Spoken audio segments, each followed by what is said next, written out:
Harassed by Carrington. Finds Boston. Clark gets hit in the face by Carrington and is down. Caitlin Clark is down. No call as Connecticut takes advantage. And Clark is still down after taking a shot following the pass to Boston. Hey everyone, welcome back to the channel. If you're new here, hit that subscribe button and turn on notifications because we're diving into some serious WNBA drama today. The basketball world is buzzing, and it's all about Alyssa Thomas, the Connecticut Sun star, and the controversy surrounding her alleged threats toward Indiana Fever's rookie sensation, Caitlin Clark. This story has taken social media by storm, with fans, analysts, and even players weighing in. So let's break it all down, what happened, why people are saying Alyssa Thomas went nuts, and what this means for the WNBA.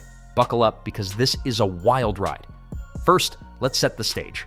Alyssa Thomas is a veteran forward for the Connecticut Sun, a powerhouse in the WNBA known for her gritty play, leadership, and triple-double machine status. Boston can't finish underneath. Boston has opened up here just 1 for 4 on the night. And transition, Thomas, she is dangerous. She's been a cornerstone of the league for over a decade, racking up accolades like all-star appearances and even being named the league's biggest trash talker in a recent player survey. On the other hand, we have Caitlin Clark, the Indiana Fever's rookie phenom who's taken the WNBA by storm in 2024. Clark's brought unprecedented attention to the league, boosting ticket sales, TV ratings, and merchandise. Some reports even say she's responsible for over 25% of the WNBA's economic activity this season. But with that spotlight comes drama, and boy, has this situation delivered.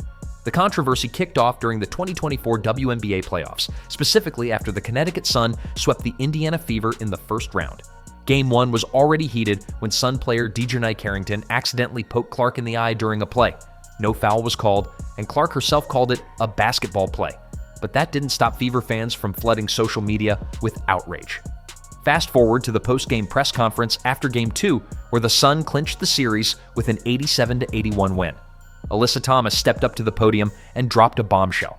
She said, "In my 11-year career, I've never experienced the racial comments from the Indiana Fever fan base. It's unacceptable, honestly. There's no place for it." Whoa, those are heavy words, and they sent shockwaves through the basketball community. Thomas didn't stop there. She went on to say that the vitriol directed at her and her teammates, especially after the Carrington-Clark incident, was unlike anything she'd seen in her career. She called out the nonsense on social media, specifically pointing to Fever fans, many of whom are die-hard Caitlin Clark supporters. Her comments suggested that some of these fans were crossing lines, hurling racial slurs and derogatory remarks. Her teammate, Dejanai Carrington, backed this up by sharing a screenshot of a graphic, racist message she received, and Carrington's girlfriend, Fever player Alyssa Smith, even posted on X about death threats and harassment aimed at Carrington. Now, here's where things get murky. Thomas's comments were bold, but they lacked specific examples. She didn't provide screenshots or direct quotes of the alleged racial comments, which led some to question the validity of her claims. Critics, like Jason Whitlock from Blaze TV's Fearless, pounced on this. Whitlock called Thomas out, accusing her of whining and smearing Clark's fan base without proof.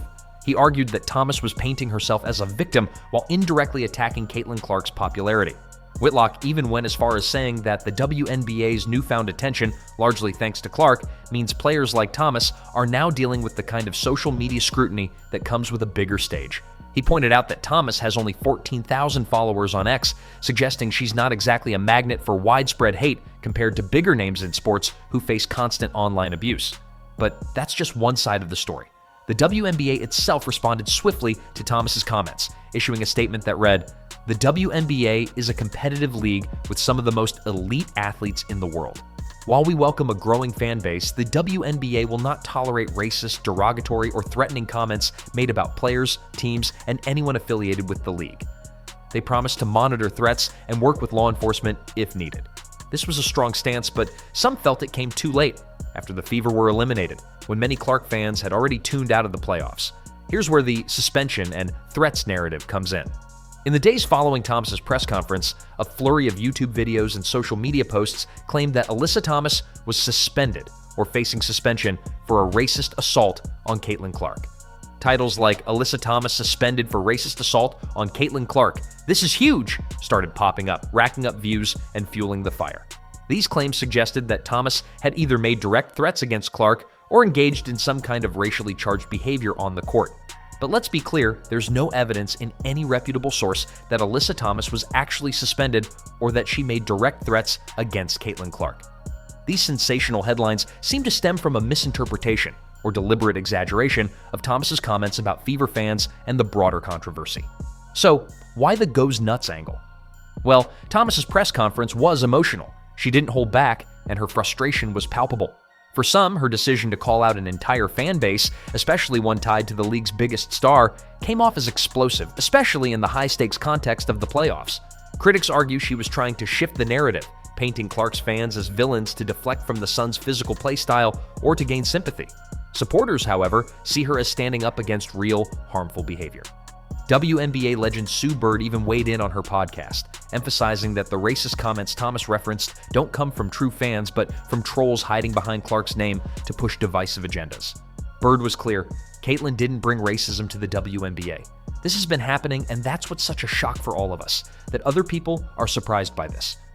Caitlin Clark herself addressed the situation with grace. In her exit interview after the Fever's playoff loss, she said, "Nobody in our league should be facing any sort of racism, hurtful, disrespectful, hateful comments and threats. Those aren't fans, those are trolls." Clark distanced herself from the toxic behavior, calling it a disservice to the WNBA and its players. Her response was diplomatic, but it didn't stop the online firestorm. Some fans took her words as validation of Thomas's claims, while others saw it as Clark being unfairly dragged into a controversy she didn't create. Now, let's talk about the bigger picture. This whole saga highlights the growing pains of the WNBA's newfound popularity. Caitlin Clark's arrival has brought millions of new eyes to the league, but it's also amplified the noise on social media. Athletes across sports deal with online harassment, NFL players get doxxed, NBA stars face death threats, and now WNBA players are navigating the same terrain. A 2024 NCAA study found that 18% of abusive messages targeting athletes were sexual, 10% were racist, and 6% were violent. This isn't unique to the WNBA, but the league's rapid growth has made it a lightning rod for these issues. Another angle to consider is the narrative around Clark herself. Some, like the Tennessean columnist Andrea Williams, argue that the WNBA's heavy focus on Clark as the league's new star has created a Faustian bargain. By crowning her the face of the WNBA, the league has attracted a fan base that includes a vocal, toxic minority. Williams points out that other players, like Aaliyah Boston and Angel Reese, have faced similar harassment from Clark's fans, but their complaints were largely ignored until Thomas spoke out. This raises questions about how the WNBA handles its stars and their fan bases. Is the league prepared to protect its players from the downside of this new attention? As for Alyssa Thomas, her 2025 season has been stellar so far. Now playing for the Phoenix Mercury, she's continued her dominance, posting career highs like 29 points in a game against the Minnesota Lynx and earning a spot in the 2025 WNBA All-Star Game. But this controversy has left a mark. Some fans see her as a hero for calling out unacceptable behavior. Others view her as stirring the pot without evidence. The lack of concrete examples in her accusations has fueled skepticism, especially when sensationalized claims of suspension and threats dominate clickbait headlines. So, what's the truth? Did Alyssa Thomas go nuts? She certainly spoke with passion and didn't shy away from a sensitive topic, but there's no evidence she made threats against Caitlin Clark or faced any actual suspension. The WNBA's response suggests they took her concerns seriously, but the lack of transparency about specific incidents leaves room for doubt. Meanwhile, the YouTube videos and social media posts blowing this story out of proportion aren't helping. They're feeding into a cycle of outrage that distracts from the real issue. How can the WNBA foster a growing fan base while protecting its players from harassment? Let's wrap this up. This drama between Alyssa Thomas, Caitlin Clark, and the Fever fan base is a snapshot of the WNBA's evolution. It's a league on the rise, but with that comes challenges: social media trolls, racial tensions, and the pressure of being in the spotlight. Thomas's comments sparked a necessary conversation, but the lack of specifics and the ensuing clickbait have muddied the waters. Caitlin Clark, for her part, has handled it like a pro, focusing on the game and distancing herself from the hate. As fans, we need to do better, support the players, call out the trolls, and keep the focus on the incredible basketball being played. What do you think? Was Alyssa Thomas right to call out the Fever fans? Are these clickbait videos blowing things out of proportion? Drop your thoughts in the comments, and let's keep this conversation going. If you enjoyed this deep dive, give the video a like, share it with your friends, and subscribe for more WNBA content. Until next time, stay tuned, and let's keep the love for the game alive.